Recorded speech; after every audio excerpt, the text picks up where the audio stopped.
Dans l'exercice 80 et 85, nous allons voir deux propriétés qui concernent les aires formées à l'intérieur des trapèzes. Donc, on a ici le trapèze qui est partagé en 4 triangles et on va regarder les aires des triangles à l'intérieur. Tandis que dans le 85, on a un triangle formé ici et on va observer quelle place il prend dans le trapèze au total. Dans le trapèze ABCD, on a tracé les deux diagonales, elles sont séquentes en E. Il se forme 1, 2, 3, 4 triangles. Et le but ici est d'observer les triangles ADE et BEC et on va comparer leurs aires. Donc, premièrement, on va calculer l'aire de ces triangles. Pour ça, dans le triangle ABD, eh bien, je vais tracer une hauteur pour pouvoir calculer l'aire. Donc ici, je trace la hauteur qu'on appelle H1. Grossièrement, ça va donner ça, H1. Et du coup, l'aire du triangle, eh bien, ça va être base fois hauteur divisé par 2. Donc, c'est AB fois H1 divisé par 2. On va faire la même chose dans le triangle ABC. On va tracer une hauteur, la hauteur qu'on va appeler H2. Or, eh bien, on va remarquer quelque chose. Les hauteurs sont perpendiculaires au même côté, le côté AB.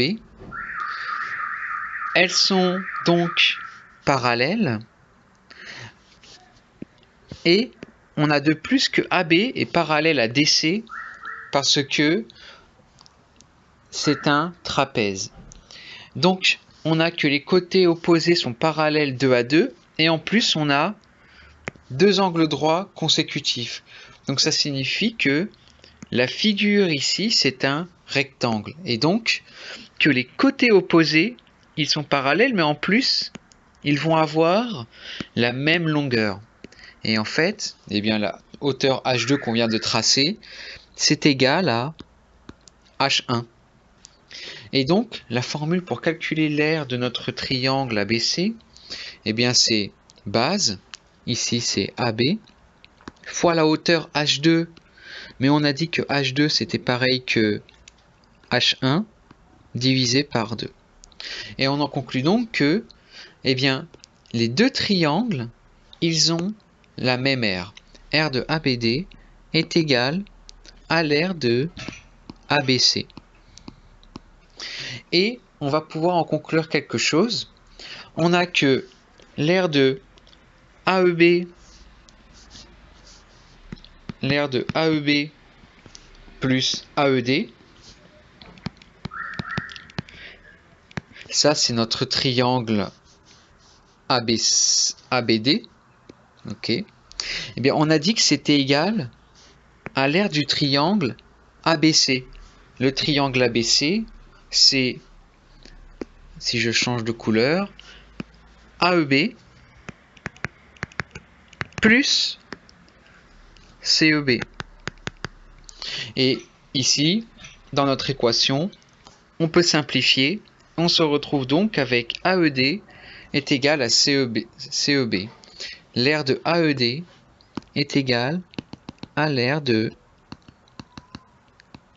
CEB. D'où notre propriété dans un trapèze. Lorsqu'on a l'intersection des deux diagonales, les deux triangles ainsi formés, eh bien ils ont la même aire. Aire de AED est égale à l'aire de BEC. Dans le trapèze ABCD, cette fois-ci, nous avons le point E qui est le milieu de AD. Et le but est d'observer quelle est la place de l'aire occupée par le triangle CBE ici dans le trapèze ABCD, la proportion. Est-ce que ça va être un quart, un tiers, 2/8, qui est égal à un quart? On va déterminer ça. Donc, premièrement, tracer la base moyenne. Donc la base moyenne, c'est le segment qui passe par les milieux des deux côtés non parallèles. Donc ici, on trace la base moyenne et elle coupe CB en F. Enfin, deuxièmement, tracer la hauteur H du trapèze ABCD passant par C. Donc notre hauteur, ça va être un segment qui passe par C et qui va être perpendiculaire au côté opposé. Et cette hauteur H, elle coupe la base moyenne en G. Donc ici, on a le point G. Et AB en H. Ici, on a le point H. Et on a que, c'était dans notre définition de la base moyenne, notre base moyenne, elle partage la hauteur en deux segments égaux. Donc on a que CG égale GH et c'est égal à la hauteur divisée par 2. Et maintenant on va pouvoir calculer l'aire des triangles. On va regarder le triangle ECF et ensuite le triangle EBF. Le triangle ECF, eh bien c'est base fois hauteur. Donc c'est EF, la base moyenne, fois la hauteur, eh bien ici CF, CG pardon, on a dit que c'était H sur 2. Donc EF fois H sur 2, base fois hauteur, tout ça divisé par 2, aire du triangle. L'aire de EBF, eh bien ça va être EF fois GH. Ici, la hauteur GH, c'est la hauteur du triangle. Et donc, on a EF fois GH, la hauteur du triangle, ici, c'est H sur 2, divisé par 2. Et donc, on remarque une chose, on a que l'aire de ECF et l'aire de EFB, eh bien, ce sont les mêmes. On peut alors en conclure que l'aire de ECB, eh bien c'est l'aire de ECF auquel on va ajouter l'aire de EBF. Et ça, on vient de les calculer juste avant. Donc, l'aire de ECF, c'est égal à EF fois H sur 2 divisé par 2, et plus l'aire de EBF, eh bien c'est pareil. EF fois H sur 2 divisé par 2. Et donc ça, c'est égal à EF fois H divisé par 2. Alors je vais effacer parce que moi je n'ai pas beaucoup de place, mais ici, lorsqu'on a EF fois H divisé par 2, EF c'est la longueur de la base moyenne.